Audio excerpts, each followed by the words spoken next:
Hello everybody, I'm Mr. Loy, your friendly D&T teacher. I'm back again. Now, just to reinforce another example of the critical dimensions of products that you design revolving around parts of humans. In general, is the hand, the forearm, the fingers, all right, or the thumb. So I got another guy's hand here, right? It's fake.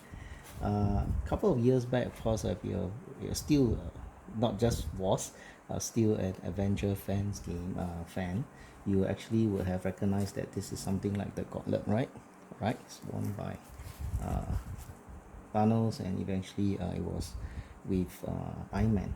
So as you can see, this is actually a mock-up because it's made out of cardboard, Velcro, a quick prototype kind of idea, and quick fix, all right, to form up some circuitry here. As you can see, this so-called turret can actually rotate, and of course you can see that there's a push button switch. So of course if you turn it on, it actually is working. So what's important, of course, to consider is this portion that wraps around the forearm, right? And of course whatever is mounted on top, it cannot be too tall, right? Because then it affect you, when you move your hand closer to your face and things like that, you get hit by certain things. So what is important is also here the length of the wire reaching the person's thumb. All right, usually we use the thumb to operate the switch. So as you can see here, critical dimensions again would be how far the circumference of this portion that wraps around the forearm, right, is. And of course the other crucial dimension will be the length of the wire. Of course it's just a mock-up, so it's not nicely designed. It's just a quick for just quick understanding, and it has to reach the thumb. Okay, and when it's not in use, how is it going to be stored, that kind of thing. Of course, other critical dimensions will be the Velcro that you use that wraps around the wrist area and possibly the further back the forearm, and of course the entire length of this portion that wraps around the forearm, because if it's too long it becomes a hindrance. All right, it's like I said, the skin needs to breathe as well, so you cannot put too much material around the forearm as well. So these are considerations for critical dimensions, all right, that you need.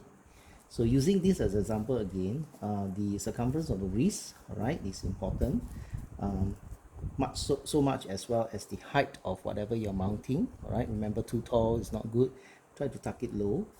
And of course this length of the wire that reaches the user's thumb and fingers, all right, for operation such as this. I pause for now. Alright, now that you have understood a little bit better about critical dimensions involving the product design as well as the parts of the user or humans interacting with that product, so largely is the hand.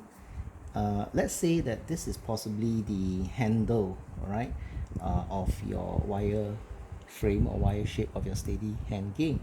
So of course the wire, you have to imagine there's a wire coming up, but you play or maneuver around the wire course. So if I were to kind of like come up with something like this, all right, actually this is a pen, for you to write, just using my kids toys. Okay, so you can see that if I were to hold it this way, it's more comfortable, right? And of course here what it means is that the diameter at the top end is larger than the diameter of the bottom end. All right, it's more comfortable to hold this way. It's not so crucially affecting how I hold it if it's held the other way. All right, but for some reason, because I think we wrap around here more, we are willing to open up our index finger and middle finger a little bit more, so it's more comfortable this way than holding it this way. It's not wrong, but if you put yourself in the shoes of the user, how would you like to design your product so that it is more comfortable, right? That's the ergonomic aspect as well. But when you come down to the measurements, all right, it becomes anthropometry. So this is just a quick video to show you that you need to think of your own handle design where the wire comes up. Now it can be as simple as a straw that wraps around the wire here. You don't want to be holding just that little thin wire, right? Because it's not comfortable, right? Anything that's too small is not that comfortable as well. So think about it, and we'll move on to the next section.